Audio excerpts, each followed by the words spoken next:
call to order Committee of the Whole number 211 for February 16th. And in honor of the Liwatul, the Village of Pemberton acknowledges that we are meeting within the unceded territory of the Liwat Nation. This Committee of the Whole meeting is being held virtually with all meeting participants attending via electronic communications in order to adhere to the PHO orders respecting physical distancing requirements. Council members will be involved in and participate in the meeting virtually as they would in person. For those members of the public in attendance, please note that this meeting is a live webinar and being recorded. A recording of the meeting will be available on the village's website following the meeting. Council members attending the meeting are required to verbally advise the chair when they leave the meeting and return to the meeting, so this can be recorded in the minutes of the meeting. For clarity, if a council member does not verbally advise the chair but is observed to be absent from their video for an extended period of time and their video feed remains on, and it is unclear to staff whether they are present, the council member will be marked absent from the meeting until such time as staff observes the council member to reappear. Are there any amendments to the agenda? Seeing none, can I get a motion to approve? Councillor Noble, second by Councillor Craddock. All in favor? Opposed? Motion carries. Adoption of minutes from Committee of the Whole 210 from February 2nd. Moved by Councillor Zant, second by Councillor Noble. All in favor? Opposed? Motion carries. And that will take us right into the main event, which is budget session number 2. We'll wait for Lena.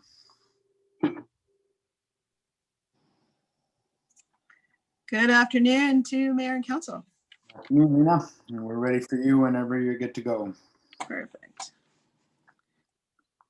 All right.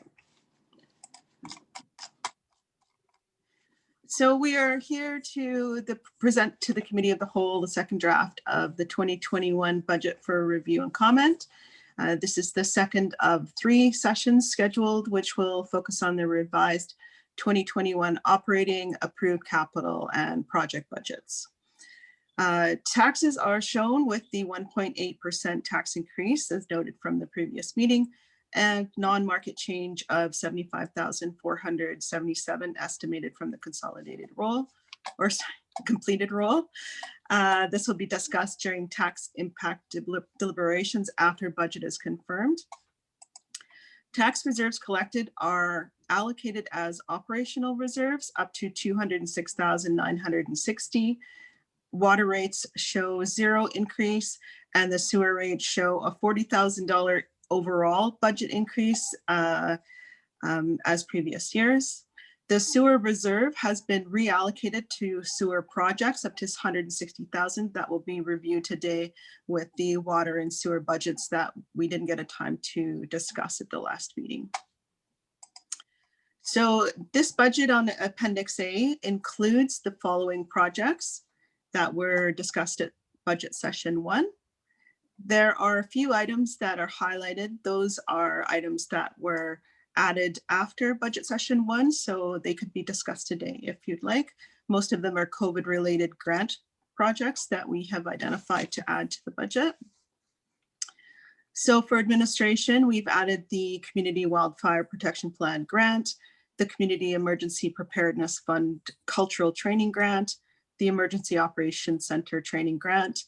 The new bylaw truck is under financing. However, we're still looking at the potential to have that as COVID related now that we've added a bylaw officer. So we might be able to do that.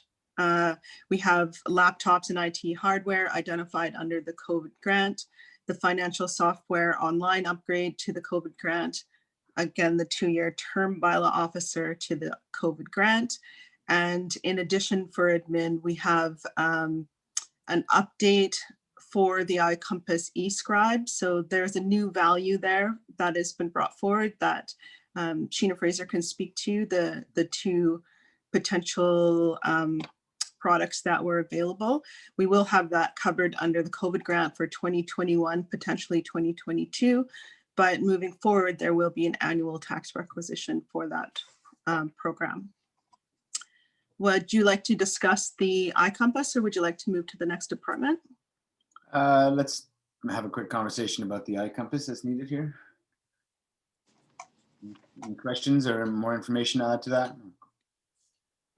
Oh, we're good. So the value for that did change from 4,000 to 10,000 for the startup. and that would be covered under the grant. However, Ms. Fraser can speak to this, the annual cost that we will need to add to the budget in future years.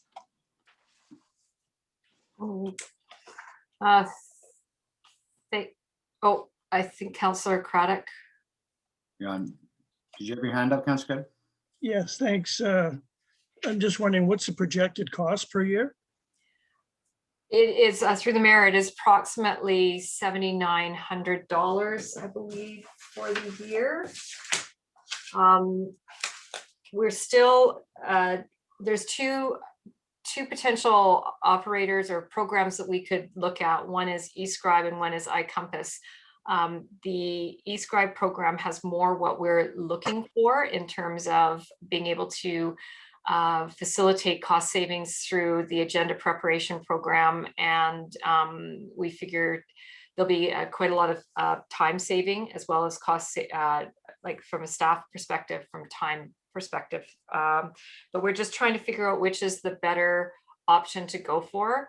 We're leaning to the eScribe program because of the system that they offer has more, it's a better program for what we need. And that cost will be, I'm sorry, you caught me short here. I had it and I just can't find it right now. So I think it's about $7,000 a year would be the ultimate yearly cost, which is a bit more than the other program. But the services that they offer are better. Thank you. Anything else on that? Okay, carry on, Ms. Martin. All right, so moving into fire department, we didn't have any changes there. So this is just the capital and projects that were identified on budget session 1. It was the mini repeater for the duty truck to get a further signal down the in-shock FSR. The scuba tank replacements, we're doing an allotment per year for those. The updated gas detectors, which was a WCB compliant item. Truck radio upgrades, the security fencing around the training grounds, and under the COVID grant, the commercial bunker washer dryers. So moving into development, we had the 2 items that were discussed at the previous meeting, which was the OCP 2-year contract and the development cost charge bylaw contract.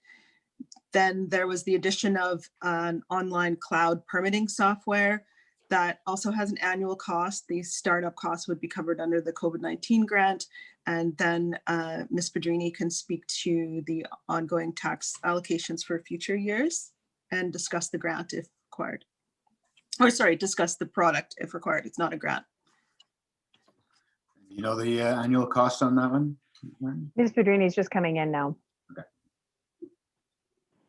Hello. Hi, we're just talking about the online cloud permit software.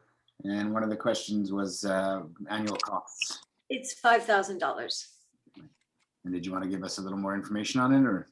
Sure. So it's basically a digital or an online program that would help the building department keep track of building permit applications, would allow for paperless application processing, as well as zero contact. Would help us compile information for FOIPA requests, tracks inspection schedules, instantly tracks data for quarterly and monthly reports.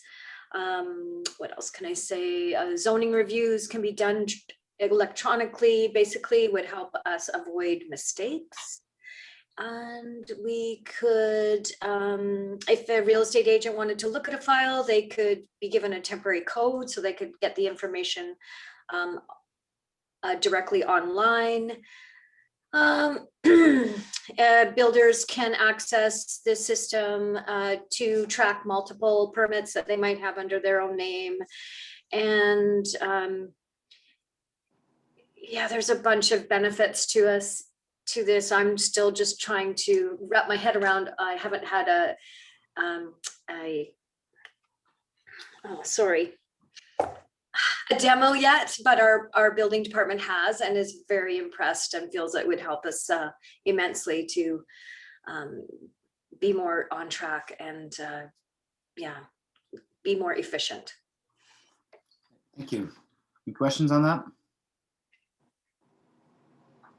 All right, seeing none, I'll turn it back to you, Ms. Martin, Public Works. Okay, moving into Public Works and Parks, we have some approved projects from the previous meeting and then a couple more to discuss at the end. So as discussed at the previous meeting, we have the Public Creek Road Disaster Recovery Grant that's 80% covered and 20% covered by the Village of Pemberton. Speed reader for Pemberton Farm Road East, we have a partial grant there from ICBC. The Public Works building, the washroom completion, completing the capital project from last year. The Public Works building flat roof repair that has a leak and the other part of the roof was postponed to 2022. The Walnut Drainage and Culvert, which was a shared project with the Pemberton Valley Diking District. The EV Chargers grant, that was, I believe, a multi municipality, if not regional, grant put together. And we have our share and we have some of the EV chargers coming into the Village of Pemberton. There was financing added for a new loader replacing debt that was retiring in June. There was the emergency and communication electric sign under the COVID-19 grant and the 1 Mile Lake Trail widening under the COVID-19 grant. The addition of 2 projects were identified, the off-leash dog park, which could be covered under the COVID-19 grant for recreation, and the some IT hardware for Public Works was identified under the COVID-19 grant. If we'd like to discuss either of those 2 additions. Any questions on the Public Works projects? Councilor Craddock. Yeah, just curious, last meeting I suggested some funds from the COVID relief for from Harrow Road to Fraser Trail. Is that not included anywhere? Those costs have not been identified for finance yet, but maybe Ms. Gilmore or Mr. Chima could speak to that. I know we had some additional work to do on that. There would need to be some type of, I believe, boardwalk or something due to the amount of water at that area. So we have not resolved all the costs at this point. That's not to mean that projects aren't going to come up in the next year or 2 that we can't allocate. It's going to be a work in progress as we go through identifying these projects. So at this point, we don't have numbers. We only included the ones we had firm numbers of at this stage right now. Yeah. But it is being considered once we can put those numbers together. We can include that. Great, thank you. Thank you. We will definitely continue to look for COVID recovery grant eligible projects throughout the year and potentially into 2022, depending on the parameters of the grant that we have. Again, this is just for our current year to date, what we have estimates for. So moving into water and sewer, these were the projects that were moved into the budget, but we had not discussed yet. If we'd like to bring Mr. Chima into the meeting, he can speak to some of these. I just wanted to point out a couple of things. If we start with water, most of these were covered under the reserves or the reallocation of the transfer to reserves. So for water, if we start there, we had a total project budget of $176,125. There was the addition from the last meeting of the well number 3 pump head and motor replacement, which unfortunately happened this year. And that is something that is more for information. Obviously, the repair has already begun for the motor replacement. And that is available through capital reserve. It's pretty much specifically what we have the capital reserve for. So that was a $40,000 add-on to the project list from budget session 1. And the remaining items have been moved into either projects, so either into operations or as capital. Do we want to start with the project? The first project that was identified was the water treatment investigation and design. Chima, do you want to give us some? Sure. Well, good afternoon, Mayor and Council. Thanks for having me. So the water treatment preliminary investigations, you'll remember the report that we put forward to Council in October, authored by David Ward, about the current state and condition of our water supply. Had identified one area of concern, and that the rising levels of manganese and iron in our well water. So this is just basically the preliminary investigation into what our treatment options are. We have sort of a general idea of the scope of what we think we're going to need, which is basically filtration for manganese and iron. The thinking that we could perhaps put this facility at the reservoir, which meaning no matter where, if we end up getting another source, we would always be pumping up to the reservoir. So then we could then treat there. So that's our sort of initial plan. And this was just a project that we identified to, get the ball rolling and hopefully come up with not only what treatment method we would choose, and also a preliminary design, which then we could use for if a grant or funding opportunity came up, that we could then jump on it. Because personally, I think this is our biggest priority at the moment. Right now, we're good for water supply, but for example, our backup well is teetering on the limit of a maximum allowable concentration of manganese. Now, we generally don't use that well, but in recent weeks, as Ms. Martin mentioned, we've had some issues with our well 3 pump, which forced us to use well 2, and we started to see more aesthetic issues with water. So I think that this is something that we shouldn't be waiting on. So yeah, this is essentially the initial investigation and preliminary design. And if that all unfolds according to plan, what kind of timeline before we would see that system in place, do you think? Well, it would depend on the funding required. And I think it'd be more dependent on us getting the funds to do it. But this initial investigation would be completed by April or May, as soon as then, which would give us a direction of where we're going. Then we could, and we didn't get an estimate for the preliminary design yet. We got a high level sort of value, but it depends on what direction you're going to go. Before, they didn't want to start pricing out what the design would be unless we know what sort of route we're taking, but that could be also completed this year. So in terms of actually implementation, it could be something that we could see in the next 18 to 24 months that we start. It depends mainly on funding though. Gilmore? And correct me if I'm wrong, but this project's in the millions of dollars. I was gonna say it's a high level project that will require debt funding and probably an AAP. Yeah, and it depends again on this preliminary investigation and what route we choose to go, but I would project at least $1 million for a project like this. Thank you. Any questions on the water treatment investigation? At this point, okay. Okay. Ridge Reservoir cleaning. So this is, sorry, Pardon me. I'm just gonna check in before you discuss it. This is just something that happens around every 3 years. So it's in addition to regular annual maintenance that we had to add a cleaning of just over $8,000 for this year. So just for council's information, we clean our reservoirs in town here ourselves. Unfortunately, the way that the Ridge Reservoir has been built, there's no way to get inside to clean it unless it's full of water. So this is a specialized company that actually comes in and uses scuba gear to dive into the reservoir and clean it. I don't expect for there to be a need every year of cleaning it. We clean our reservoirs up top every year. It's a confined space program, but it's not too involved in terms of expenses anyways. We do it in-house. But the Ridge Reservoir, yeah, we figure it will be 3 to 5 year frequency in the operating budget. We have not cleaned it yet since it's been built, and I believe it was built in 2017.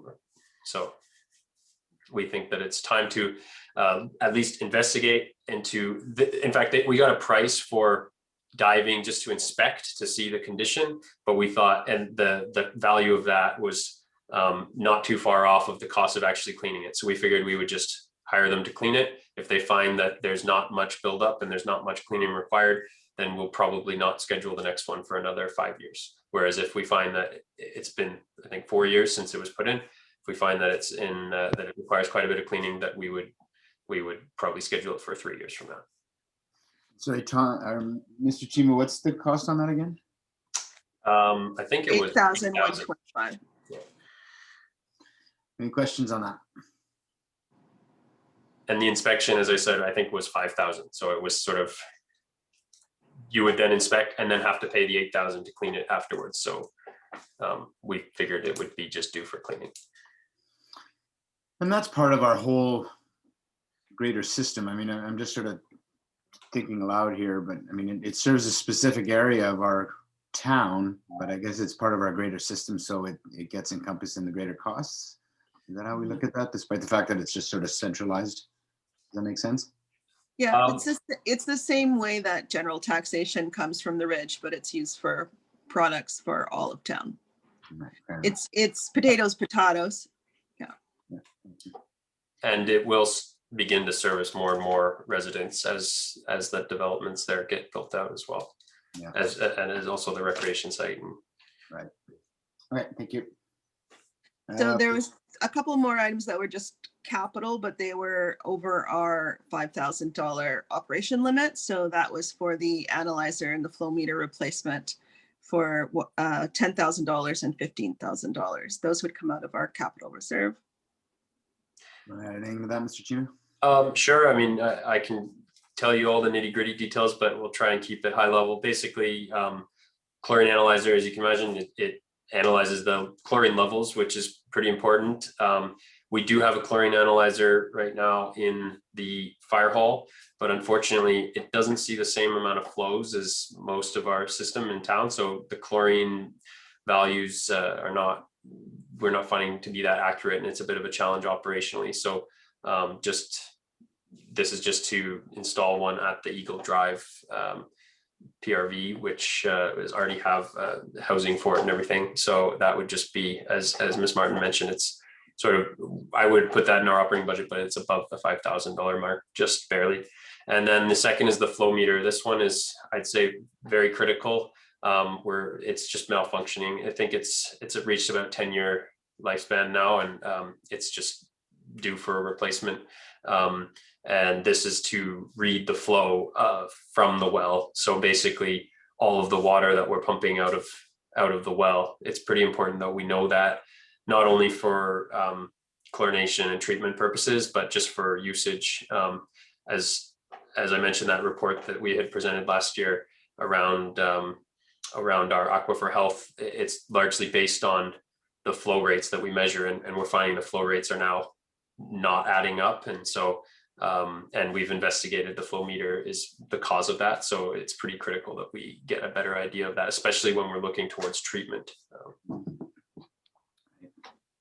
Any questions on that? Okay, water sampling. The water sampling is an increase to the operating budget. So obviously with the review of the water treatment and additional homes attached to the water system, Mr. Chima has added some water sampling. That will be an annual increase so that we can increase the overall operating for water sampling. The estimated addition is $13,000. So this is an annual, it's a requirement that we test for water chemistry annually. And since we identified the increase in manganese and iron, we decided to test more frequently just to see if there was any seasonal changes. Also to inform our decisions on what type of treatment and what level of treatment we would require. So we've started doing this monthly now.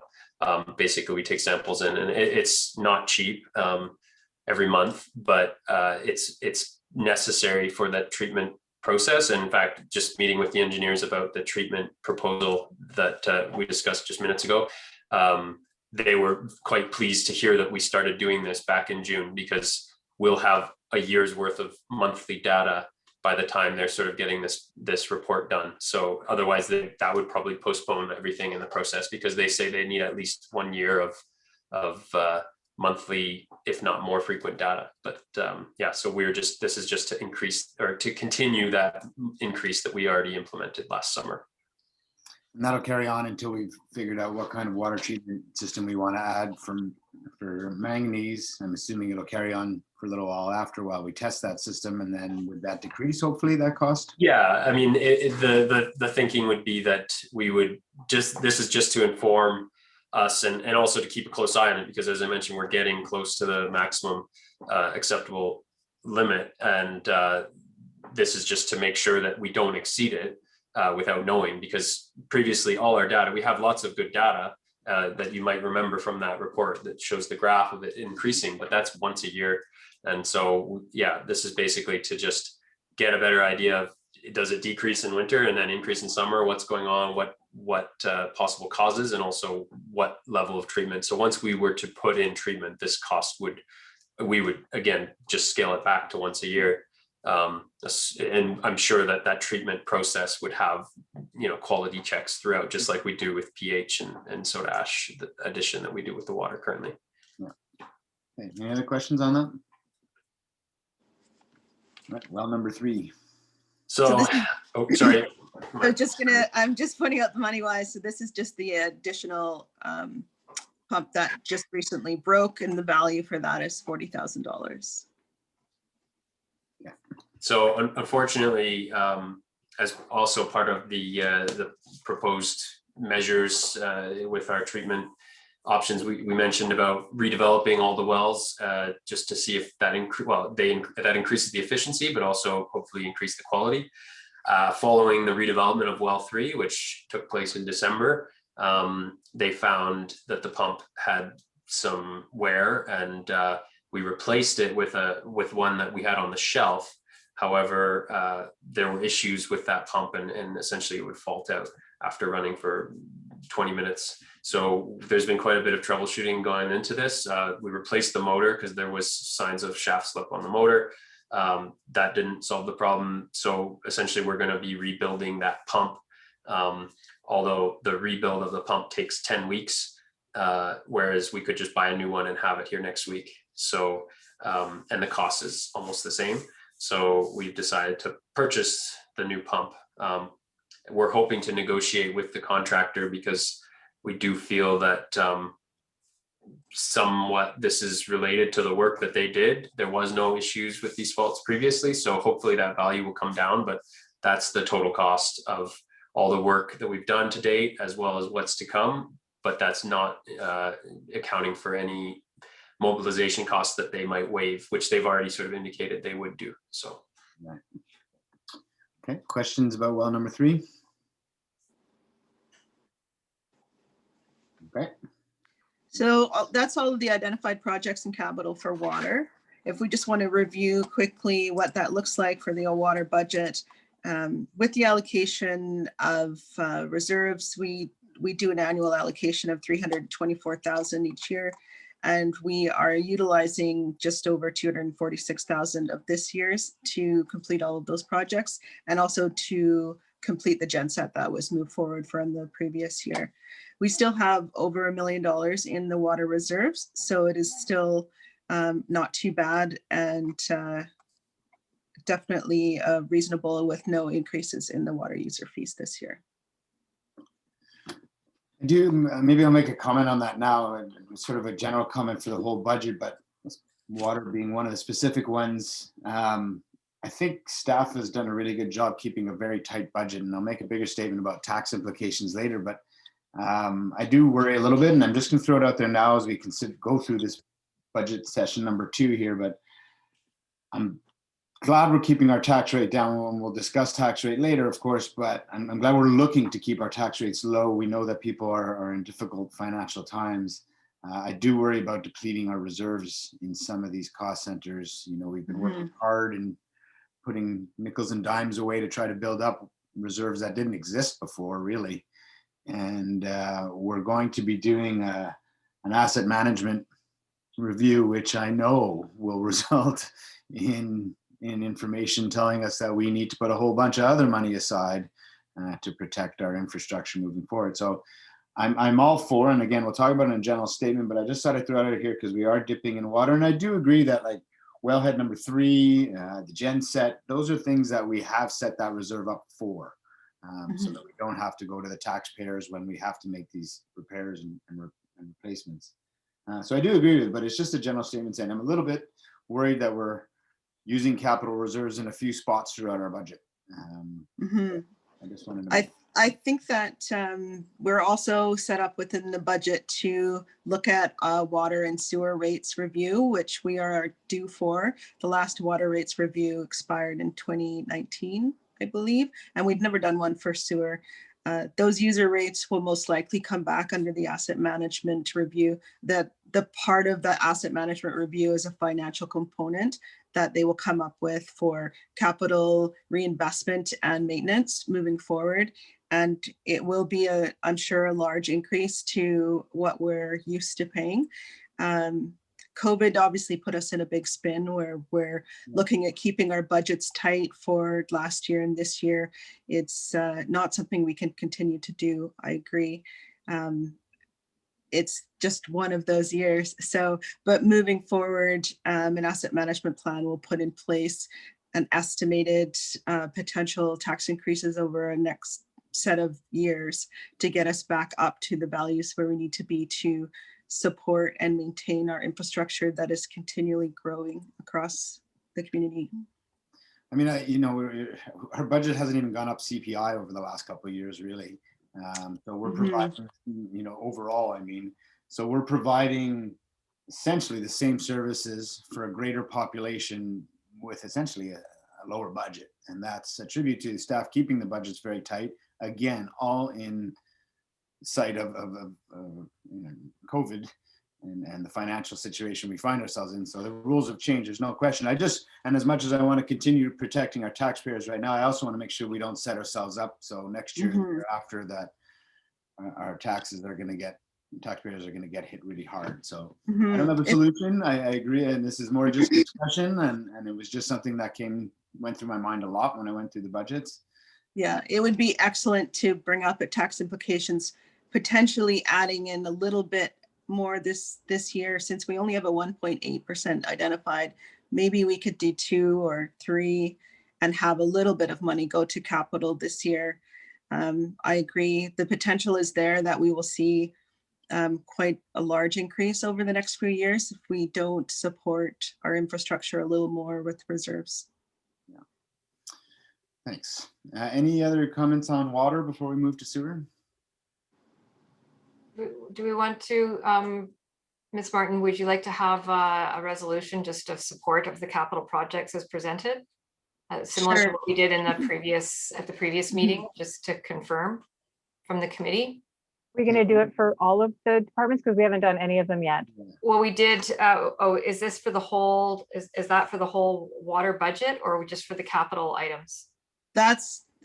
So at the last meeting, we did approve moving the capital and projects into the budgets. Yeah. So how do you want to do it? But we haven't done that for development or public works at this point either. So we would have to go back.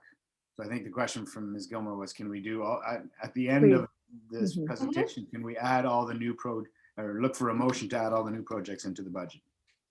Yes, unless you want to do them by department, which is what we did last meeting. Okay. All I'm saying is we have to back up then, because we didn't do it for development or public works today.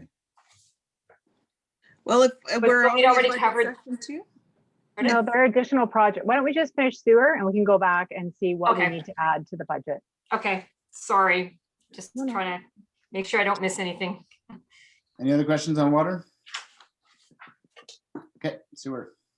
So sewer is leading towards the discussions about reserves and user fees and taxes.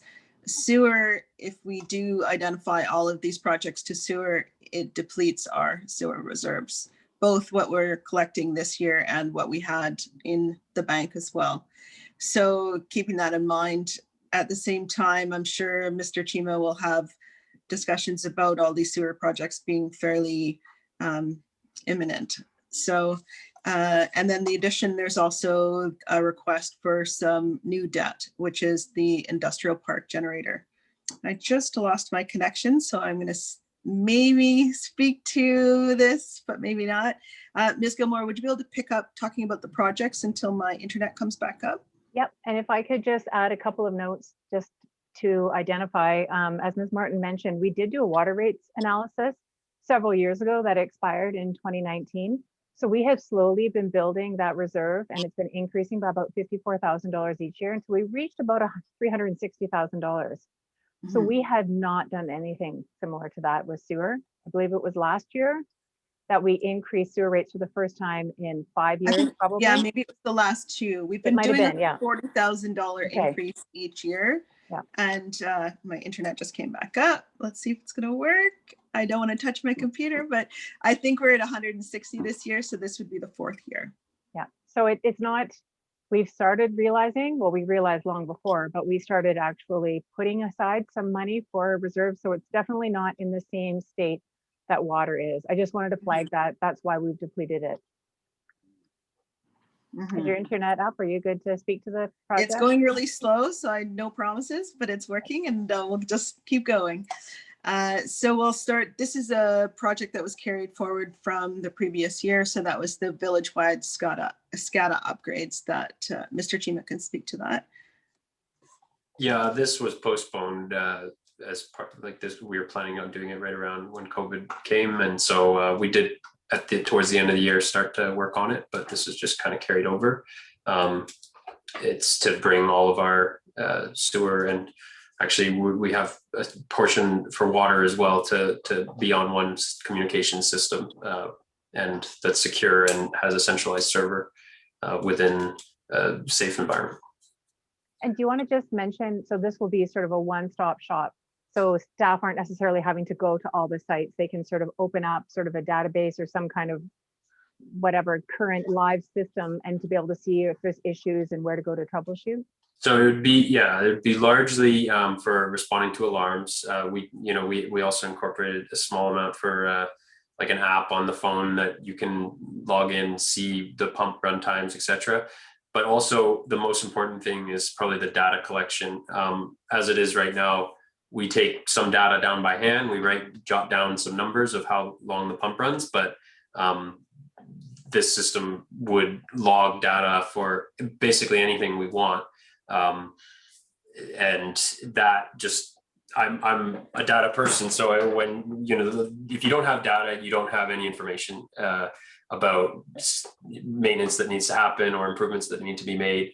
As we build out certain areas of the village, we might need to start to look to upgrade pumps, and even if it's just to look at seasonal changes, it's just, we basically don't have anything. So this is sort of to bring us up to this century. We're quite behind with a lot of our communications technology, especially within sewer. We recently upgraded the plant computer, and that was as a result of not maintained hardware, and we've replaced that, and so this is sort of keeping that rolling and bringing it to the rest of our systems. So for council, the water and sewer SCADA upgrades, while they are there's a capital implementation effect, there's also going to be an annual licensing and IT component to that we will look at future budgets as well. Okay. Any questions on that? Okay, combined space. Sorry, Ms. Martin. I was just talking about the cost, so just so council knows about what we're talking in terms of value. So the confined space is a $10,000 project. So this again was another one that was postponed last year. Essentially, WCB came for an inspection at our plant. I think it was, might have even been 3 years ago now. And they identified that our procedures for entering the basins were not acceptable for confined space. So this is just to develop a confined space program. And more than likely, most of this cost will go towards some sort of physical infrastructure, like portable steps or something that can get us in and out of the basin safely, because right now there's not a safe way to perform maintenance inside the basin. And we're due for some not major maintenance issues, but just replacing the membranes of our aeration unit that we've kind of put off for a couple of years now because we haven't had this procedure in place. So this sort of needs to happen. Questions on that? River hydrology. So this is for a $9,750 project. Go ahead, Tom. My apologies. I'm so excited.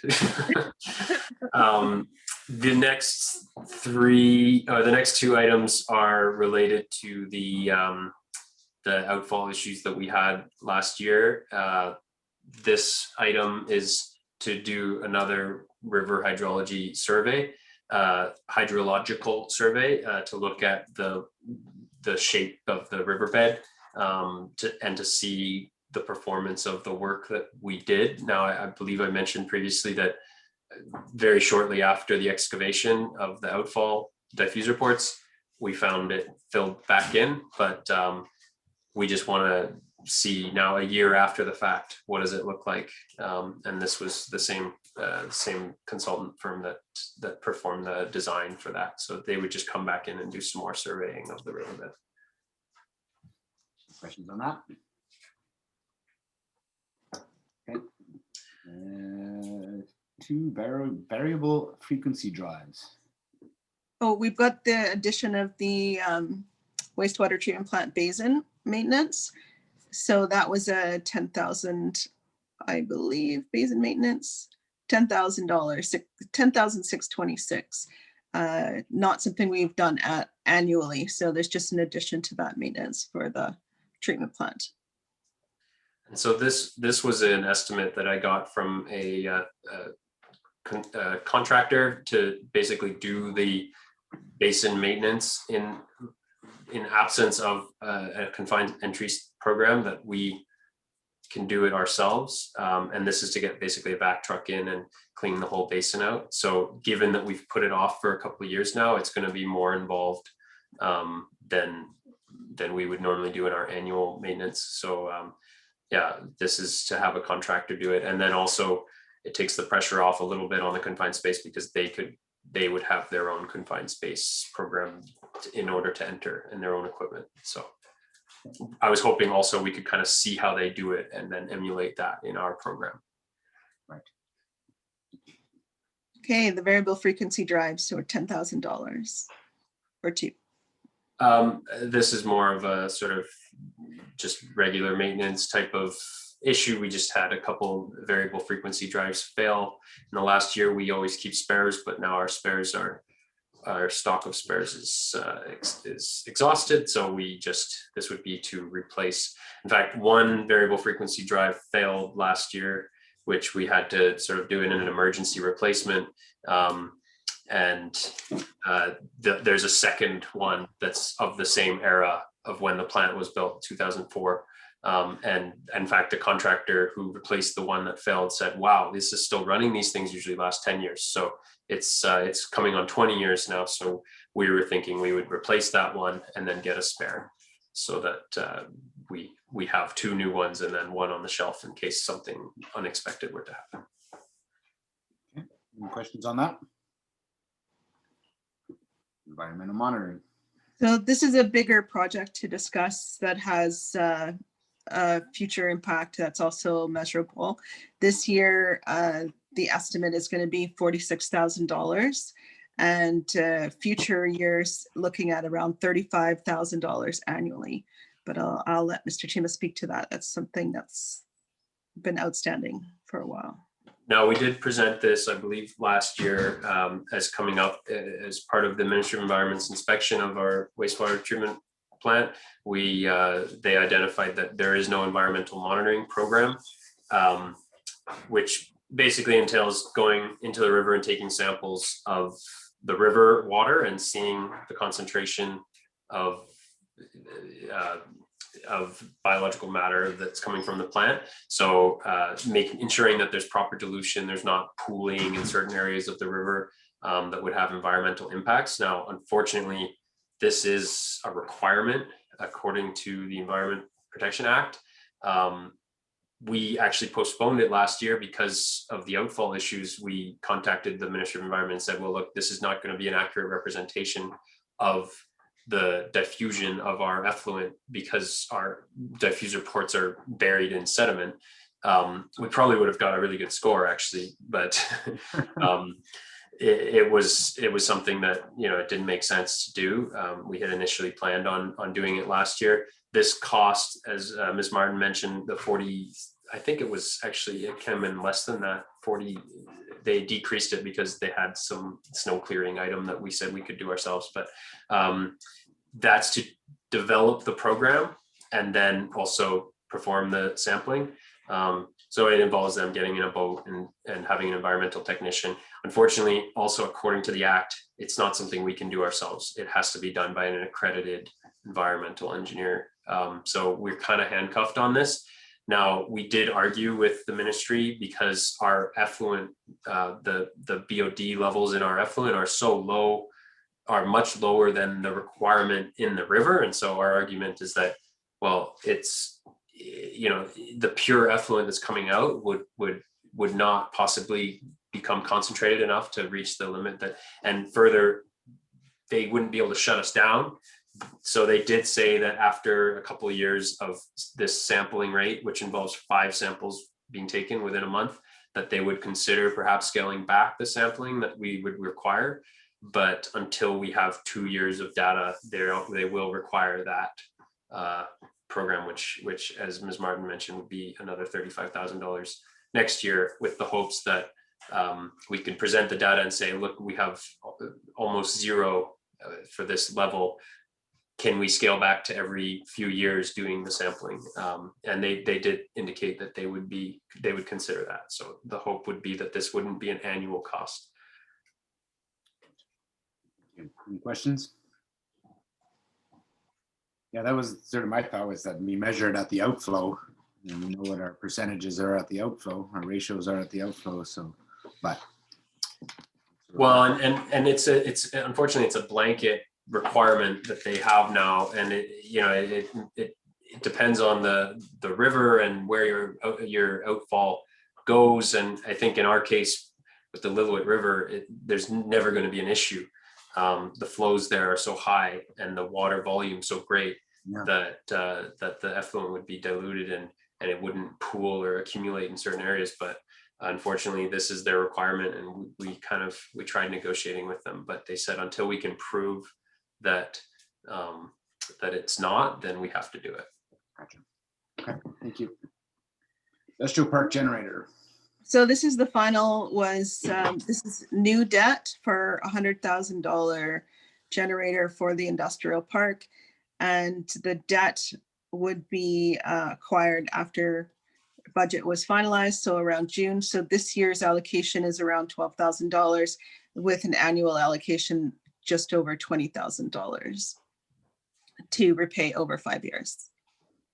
So for this project, I think I mentioned when we were talking about the generator for the water treatment facility, since I've been here, I've noticed a discrepancy in our emergency preparedness for certain critical infrastructure.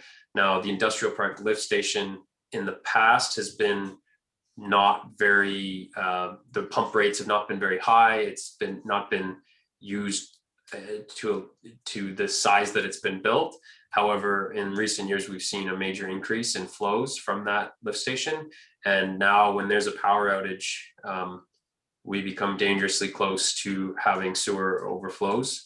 Now, with all the other lift stations in town, we have a portable generator that we can use, but this lift station is, it requires 3-phase power, 600 volts. So it would need switchgear. It would need a permanent fixture generator so currently we have no way to run this lift station during a power outage. And previously it had enough accumulation space that it would not be an issue. But now we're starting to see after 2 or 3 hours, it fills up. And if we don't get the power going, then we have sewer overflows all through the industrial park. Questions on that? Thank you, Mr. Chima. So in response to sewer, that, as mentioned before, it does deplete the reserves with some future operating costs that we're going to see both from the SCADA upgrades and from the environmental monitoring and potential basin maintenance, etc. We will probably be looking at increasing our user fees for sewer, not this year, next year. We have a $40,000 allocation, which is, it's per user, it's only a few dollars, but you could potentially look at changing that allocation to increase user fees to, for example, $60,000 to get a little bit extra this year and a little extra next year until we can get the sewer rate review. Again, the risk is if we wait too long to start increasing these rates, we look at a larger impact when the asset management financial review comes into play. And we would hate to see increases, large increases that were taken over time instead of doing a little bit more over the years as we can. So if council wants to discuss the potential of raising the $40,000 increase of user rates to potentially 60,000 or even 80,000 this year, so that we could have some money that we put to reserves. Question sort of related to that. You know, you talked about some debt that we're retiring and some new debt that we're bringing on.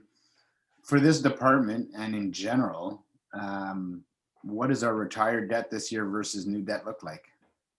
So we are 100% replacing the retired debt this year with new debt, and then the sewer generator would be new debt on top of that. So our debt ratio will go up in 2021. Any questions or comments at this point? Okay. So if we also want to speak to debt a little bit, and we're talking about taxation, which we'll bring up a little bit more for the next meeting. We're also talking about current and future and past taxpayer. And again, we'll look at that with asset management as well. So when we purchase items that are from our reserves, we're using money that was allocated from previous taxpayers. If we increase taxes, the current taxpayer, and if we take on debt, it's a future taxpayer paying for that item. So it's nice to see a little bit from each so that it is spread out over time a little bit more. As we come into using debt a lot, then we will start to see future taxpayers paying for current operating and capital. Mm-hmm. Just for example, for something to think about for the next tax implication. And sorry, Lena, your answer to me about the debt a minute ago, was that just for sewer or was that the whole? Overall. Overall, okay, thanks. Yeah, yeah. As far as I know, we don't have any current debt in sewer, is that correct? We do. We have the wastewater treatment plant, which is pretty large and it's not going to expire until, let me just pull up that schedule. So for sewer, we have the Poplar Street sewer, the industrial park sewer system, and the sewer treatment plant as debt. Those are pretty high, and adding the generator is going to be combined payments for 2021 will be just over $200,000. So our debt is pretty high for sewer. Those three debts for the Poplar Street Industrial Park sewer and the sewer treatment plant expire in 2024, 2036, and 2025. So the sewer treatment plant is the one that's going to, and the Poplar Street sewer, those are going to be retired within the next few years, next 5 years. Ms. Gilmore? I just wanted to make a note that within those, as mentioned, we talk about the industrial park sewer. And if, for those you may remember, this was a local service area tax. So it's actually only the users in the industrial park who are paying for that tax. That's right, yeah. So it's not spread around to all of the taxpayers. I just wanted to show us a bit, they had to go through a petition and a formal process to be able to get the sewer infrastructure placed in the industrial park. So it's a bit different, but it still counts against our borrowing. Obviously, it's our taxpayers we're collecting from. And that value is about $50,000 overall of the sewer debt is for the industrial park. Thank you. Any other thoughts or comments at this point on? I mean, we'll be. This is all good big picture for us when we talk about our tax setting here. And that, I mean, all those ideas about user fees and such can be discussed at tax implication time. So we can give you a bit of a view of what that looks like for each household. The final that's not really here is the discussion about airport. We didn't talk about that. We had a quote for runway clearing that was obviously substantially over even what their regular budget is annually.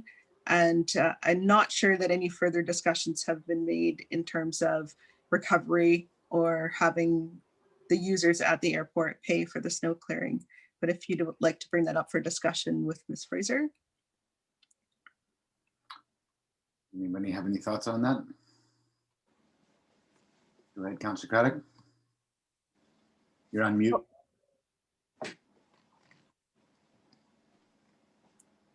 I thought we had some prices come in last year that were substantially lower than what the village had come up with. Maybe Sheena can bring us up to date on that. So yes, we had some quotes based on just clearing the runway on a one-off basis. We did put out, as per council's direction, we put out our request for proposal on runway clearing. And we identified it for the runway, the taxiways, the apron, and sort of the airport areas in general, including the east taxiway access road. So sort of created a bit of a space of, if we're going to go out, then we'd clear all of this area. The one quote we did receive was and the quote was to run, if we were to do it, would be from, say, November 1st to March 31st as an example, just to cover the winter season. And it came in at close to $100,000, which we felt was really high, but that may be based on after every snowfall and looking at the whole airport as a whole. So I went out to two organizations, including the one that had provided the one-off quote. They never responded. I followed up with them with a revised plan just to say runway, taxiways, and to keep it even smaller. And I have never heard back from them. So the only quote we have is from one organization or one company in town. And that was, if you were to look at it based on everything and doing it after every snowfall and being there right at time, it probably would be close to $100,000. I don't think it's a realistic quote. If we were to look at it, you've got, 3 days within a snowfall to be able to clear, but it is a lot of area. We've been very fortunate this year with a very minimal snowfall, and our crew have been able to get out there to clear, and we'll have probably a better understanding of what it takes to cost to clear using our crew, having put more time to it this year. But I don't necessarily feel that the quote we received or that was provided to us in the fall is really reflective of what the true cost would be. So I don't think it's 100,000, but I also don't think it's $500 either. Okay. So a review of the airport budget, just as a generalization, the users at the airport do pay approximately $40,000 in rental fees, or we bring in rental revenue to run the airport. And then there's around $25,000, $26,000 of taxation, that's general taxation from the general public. And then we also bring in a little bit of revenue from commercials and events annually, but that's under $10,000. And if I could just speak to that, it's very inconsistent. We might have a year where we have 2 or 3 production companies that come in that want to do commercials, and they come in usually over the winter. And so we obviously reap the benefits of them clearing the runway. So we save costs on that. And we also get some rental income, but we have not received any requests for filming out at the airport in 2 years. As well, we have had some other activities such as the car rallies, but as we know, there's been a limited ability to hold those kind of events due to COVID, and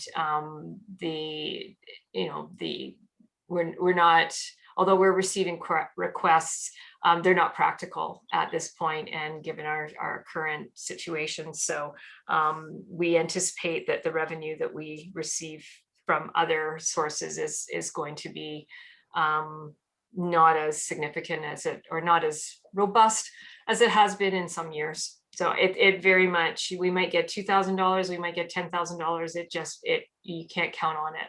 I think that's something that's important for the committee to know. Any other comments or questions about the airport? All right.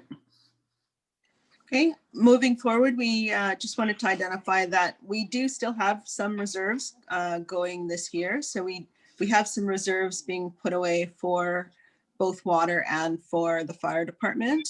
And we can discuss any additional reserves at our tax implication meeting. We've also identified or updated our COVID projects that we have received quotes on to date, and we've added in the additional ones that were discussed previously. So our total COVID grant remaining still is at just over $700,000. We will have a value coming back from our Pemberton Valley and Utility Services meeting for recreation that will take a small amount of that as well for our cost share, those shared services. And then we're continuing to look at other potential grant projects that we can add throughout the year. Those that are substantial will be brought back as an amended budget. Okay, that's kind of where we're at. If we would like to, if you have any other questions about any of the departments, or if we could look at moving this into approving the budget and moving into a tax implication for the next meeting, or if you have any other discussions or. So I'm going to look for a motion to include the new projects into the next version of the budget. Are there any questions or thoughts on that before we go there? Go ahead, Councillor Craddock. Yeah, I just want to clarify, we've still got the roughly $270,000 we're taking out of roads to put into general revenue to balance the budget this year. Is that correct? Yes, it's just over $260,000 that we would normally put to capital reserve. It is put to operating reserve, but it is allocated in this budget in full. And as the year moves forward, our actual allocation will be where it's needed. So we're putting it in to balance a budget, but as we add any COVID potential projects or COVID potential grant allocations throughout the year, we may or may not use that full $260,000. Any of that money that we do use, though, is going to carry over also to next year's budget, because let's say we only use 100,000 of it, that's going to carry into next year again, because we have to get the same amount. So my concern here is we're being put in a position here where actually, if we had no reserves, we'd be in a deficit budget situation this year, which we're not allowed to do under the community charter. And that concerns me big time, because two things: we're using up a surplus we put aside for roads to put into general revenue. But if we want to replace that money next year, just to replace the 260,000 would cost us 13% tax increase. Plus the money that we've spent that's in general revenue would cost on top of that. We're looking in excess of 20% tax increase in the next 2 years, only to keep the budget at what it is today. And I'm having not just a little bit of concern about that. I've been pretty quiet through the meeting, but I'm having serious concerns about the fact that we're spending more money than we're taking in, and I don't see that being resolved. So I do have some major issues with this budget.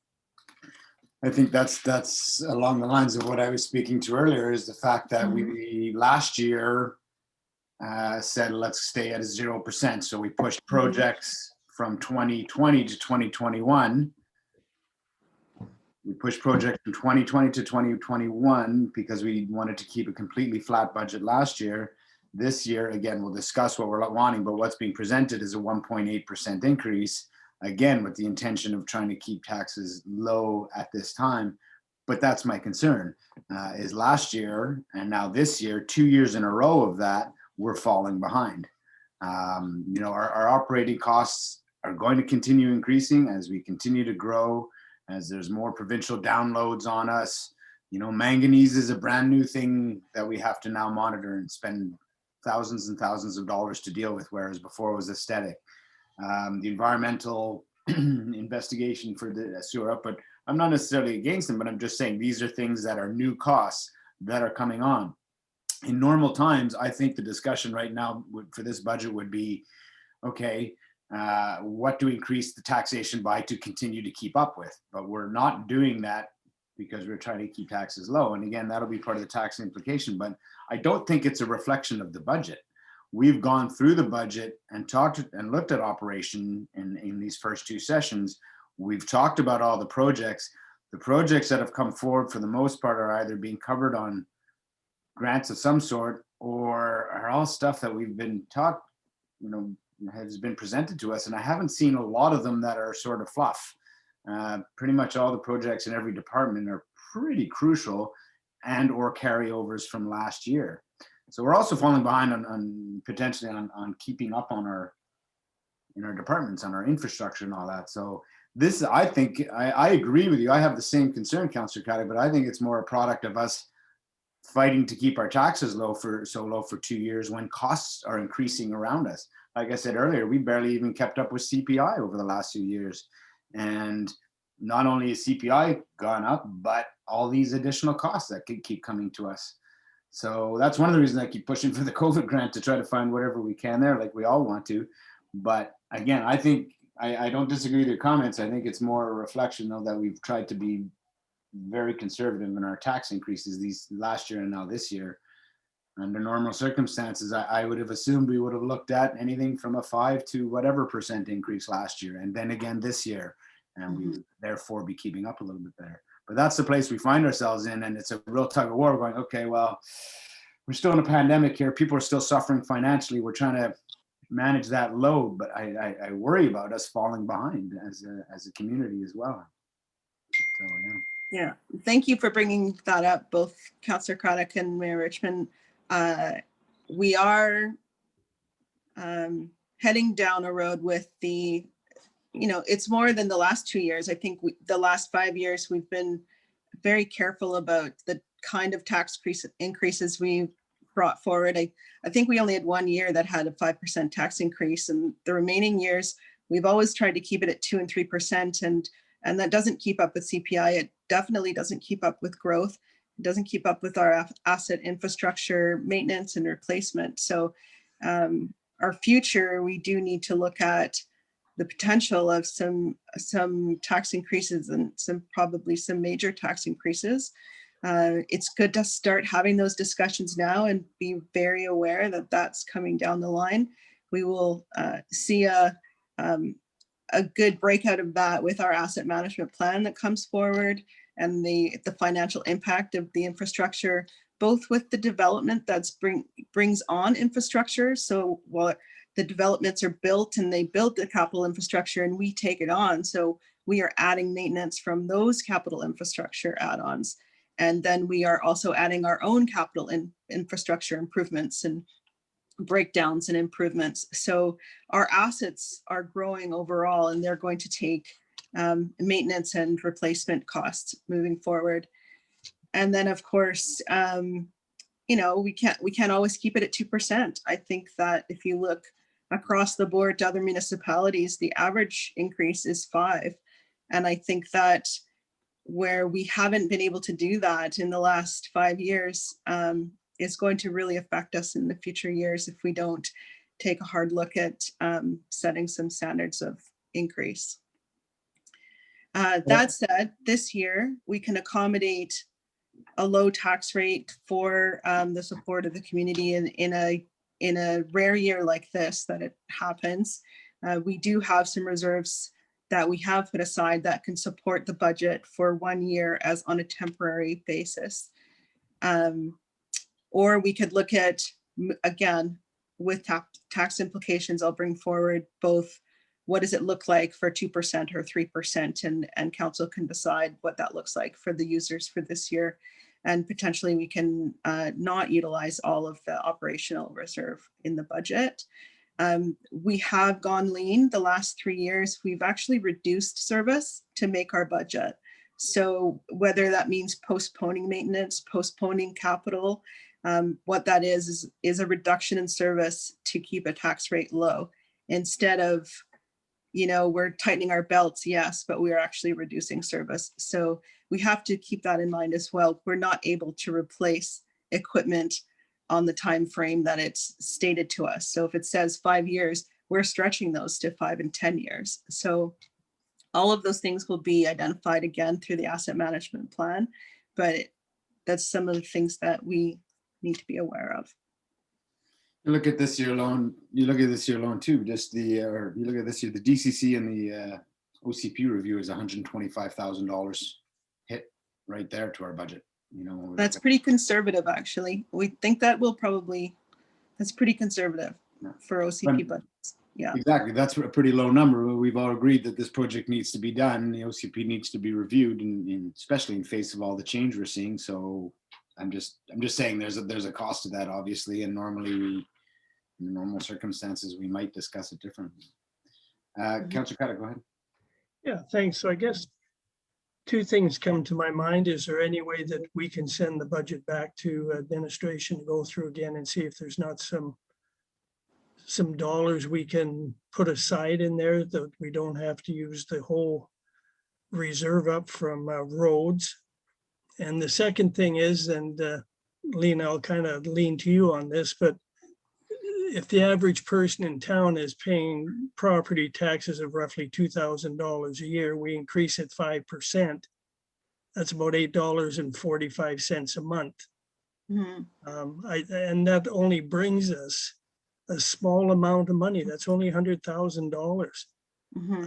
I'm just terribly concerned that if we don't start doing something today, which I hate to increase taxes, especially in tough times, if we don't do it today, next year, we're going to have to be looking at a 13 to 15% increase in 1 year just to start paying back the reserves and not having a deficit budget.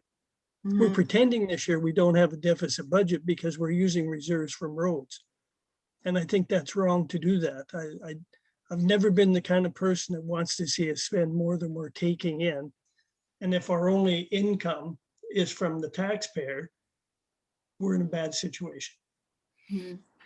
No, again, that's similar to my comments earlier. I don't think we're pretending to balance the budget, though. I wouldn't use that term, but I would say there has been discussion all the way through with staff and at our budget sessions about keeping this budget as lean as we can in light of people's financial situations right now. So I think that's sort of what staff has presented to us here is, you know, if we want to, and again, we're going to have a much bigger conversation about the next one. You know, I'd like to see that chart of what a 5% increase, what a 3% increase looks like, what it brings in and how much it affects a household. Because we talk in percentages too, and I think we need to be clear what that looks like. What exactly is a percentage, a 5% increase look like to $1 million household? And I think we need to understand that. What is 2%, all that stuff. So, we'll have all that in front of us for the next meeting. And I think, you know, Councillor Craddock's comments are well placed. We don't want to put ourselves as much, we're in a delicate balance where we're trying to be tight right now and go easy on taxpayers. But I don't want to see us put ourselves in a hole moving forward either. I think it's a dangerous position. We need to know what that looks like from taxation. Go ahead, Councillor Antonelli. I just have a question about one of the line items. On page 13, project admin general expense, and it says a 424% increase. Can you just tell me what that is? Let me just find my notes for that. That's probably the projects that were added in from the last meeting, but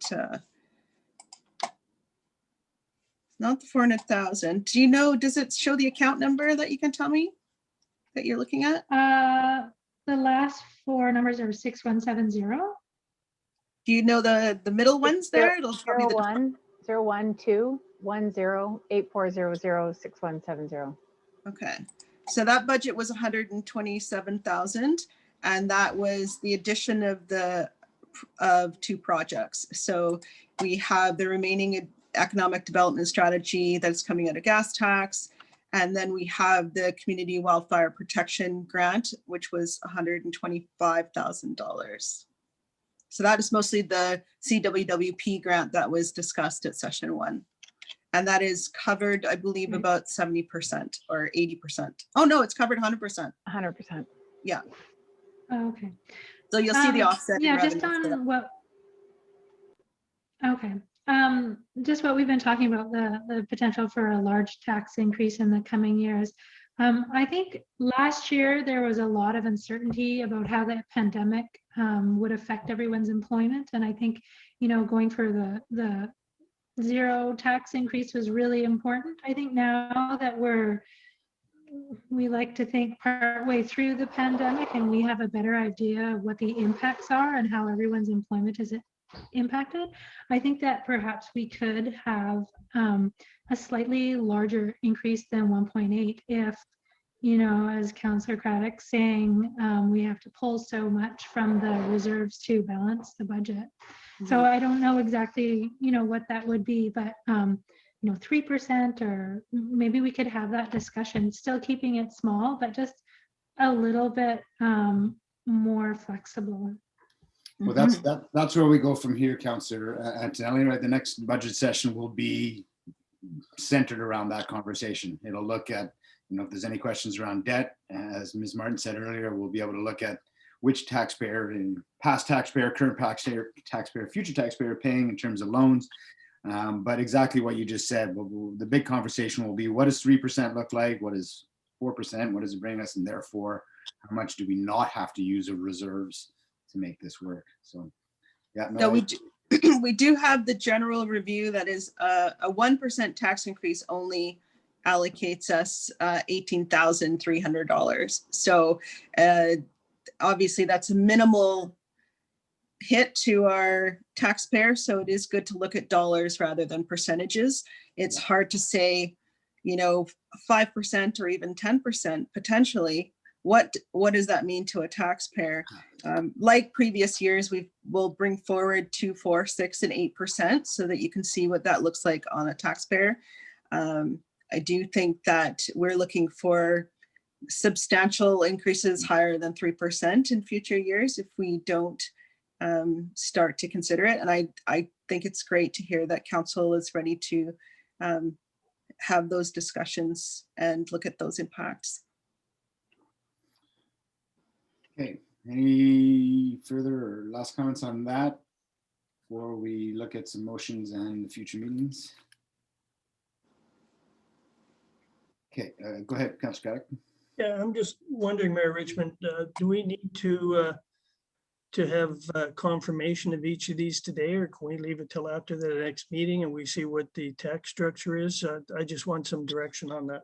Well, I think the idea is if we're for these projects in general, we put them in then into the budget so that when we come back with the tax implications and the information that staff's going to bring forward, we could look at the big pictures. They'll be in the budget. If we don't like what we see at that point in percentages, we could then pull back. But I think, and correct me if I'm wrong, you numbers people, to do the calculations properly, it has to be into the budget for us to be able to look at it. Does that make sense? Doesn't mean we can't say, I don't know which we would pull back, but you know, the only ones that aren't grant on the new ones are the motor replacement for well number 3. But in any case, it doesn't mean that we can't pull some stuff back after. If we say, yes, we agree that these projects are important, should be included in the budget, next time they come forward, we look at them as a whole. It doesn't mean we can't peel stuff back. But I believe that's the cleaner way to do it. Nina, can you help me? Well, it would be, it's kind of what happened last year is if we say we're good with this budget, we move forward with tax implications, and then we start taking stuff out, then we have to recalculate tax implications. We pull stuff out, we have to recalculate. And it does put us behind the ball a little bit. I think that if it would be great if council would consider these projects as a budget moving forward. And I know that Councillor Craddock discussed the potential for what we could go back and lean on this budget. I can tell you for sure in operating, there's nothing left to lean. We've been trimming back again on service for the last couple of years where we've postponed items. And what we're seeing this year now is the postponement has put us into potentially not having reserves to put aside, that we have to use the taxation for operating instead of for reserves. And that's really what's happening this year, is we're using our taxation more for operating than for reserves.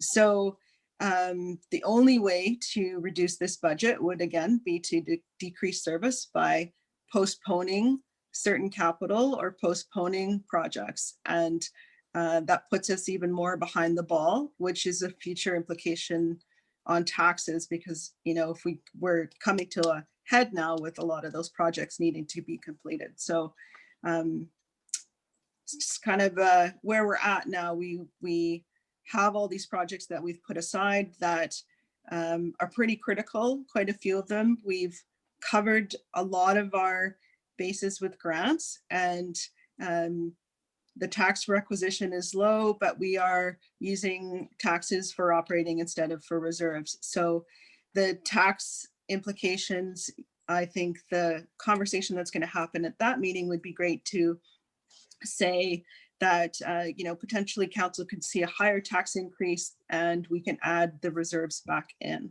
So that doesn't really affect the projects that we've discussed in the last two sessions. It's more a discussion about reserves and taxes. So if we can set this budget in terms of projects and operations to move forward, then we can have that discussion in the next meeting purely about taxation and reserves. Yeah, no, I think that's great, Lena. I think that's a great description of how we sort of need to proceed. The one thing I wanted to flag is we talked about, or there was mention of repaying the reserves next year. I'm just looking for clarification. This would just be a one-year bump where we would reallocate those reserves to operations. So we wouldn't be looking to pay them back in future years. It's just a blip where we're not allocating to reserve. Is that correct? That's what we're suggesting. This year, yeah, that's right. Correct. So we wouldn't need to increase taxes in future years to pay that back. It would just be increases to perform regular maintenance, service, and new capital projects. Yeah, and we still have the line item for reserve transfer in the budget each year. So just like the year, say when we did the downtown, and we used some of our road reserves to do the downtown. So the 260,000 we have as a line item to allocate to reserve each year, and we're just not allocating it this year. Now, we've asked for it to be an operating reserve so that we can leave it in reserves if we don't need it. We could just pull it right into the budget and call it, you know, no reserves this year, but it's a way for us to keep it in the balance sheet as much as possible and keep it in reserves as much as possible as we go forward through the year. And I'm still hopeful that we will find other opportunities with the COVID. And I really am. I really do believe we'll find other opportunities to use the COVID restart funds to offset maybe some of these projects or costs. So hopefully we don't have to go into reserves, and or we can get projects done that would have cost us out of pocket. I think it'll be a mix of both for sure. Yeah. So all those items that we're trying to save for future capital improvements, maybe we can use the COVID grants to do that, especially for recreation and parks. We can use that for sure. And it would be great. That would save us those tax dollars for getting those projects done under the COVID grant. And we'll see how we go with the operating grant. If we can have a little reserve aside, and if we have any reserve remaining, we could always reallocate what's remaining next year back into capital. Councillor Craddock, that was a long answer. Does that clarify for you?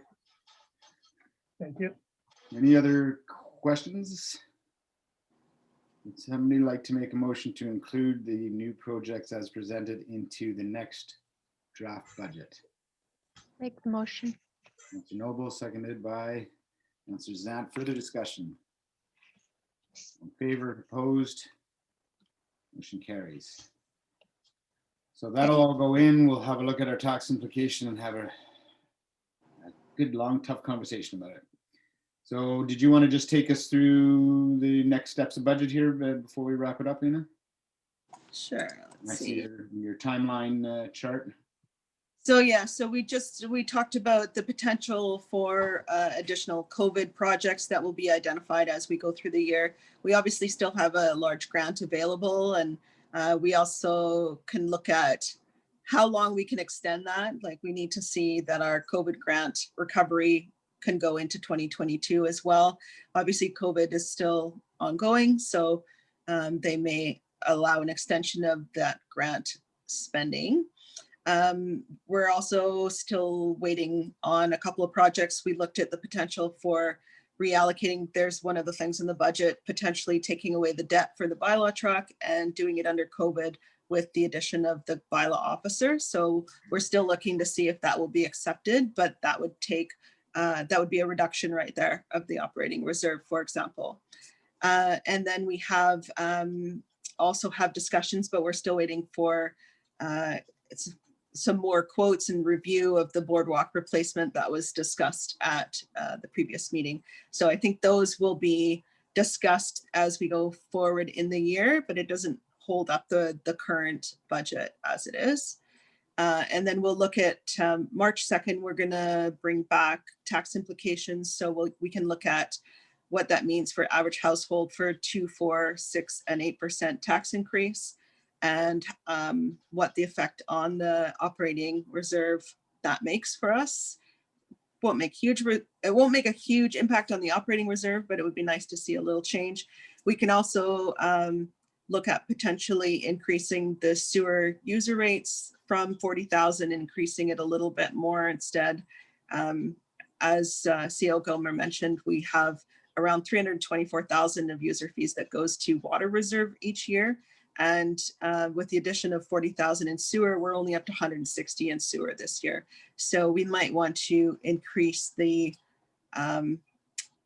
increases each year. So we did that over time so that it was manageable. But what does that look like for a user fee if we add, you know, another $10,000 or $20,000 to that and have some reserves in sewer? Sewer, I think, is for me, it would be the bigger concern because it doesn't have reserves at all. And we never looked at real heavy reserves for sewer in the past. And we had just started adding reserves in the last few years at a very small incremental increase. So we might need to increase that, but we can show what that looks like on an annual fee for user fees for sewer. And those will be brought back on March 2nd. We're still looking at tax implications for the completed roll, and there may still be PARP. So there might be roll reviews that'll affect us for the revised roll. We hope to have the revised roll for the final setting, but we can discuss that as those rolls come forward from BC Assessment. Thank you. Questions, comments? Nothing? All right. Okay. Thank you, Ms. Martin, for that very much. We don't need any other resolutions on that, so that's pretty much it for committee of the whole. Thanks to staff for bringing all that forward and the managers. I'll look for a motion to adjourn the committee of the whole, and then we'll have to reopen the regular. So motion to adjourn. Councillor Zant, seconded by Councillor Craddock. All in favor, opposed, motion carries. And we don't really need a reset time here, do we? We'll reopen the regular, and then I'll look for a motion to go in camera. Motion to go in camera. Councillor Zant, seconded by Councillor Noble. All in favor, opposed, motion carries. All right, we are back. Okay. So I'll reopen the regular, and then there's no riser reports. I just need a motion to adjourn, right? Yes. Motion to adjourn. Councillor Noble, seconded by Councillor Zant. All in favor, opposed, and adjourn. No Thanks question very much, period. everybody. We did question period already. Nobody had any. Oh, I'm sorry. Yes, we did. Thank you very much. Have a good day, everybody. Thanks, you guys. Have a good one. Thank you. Everyone. Yep.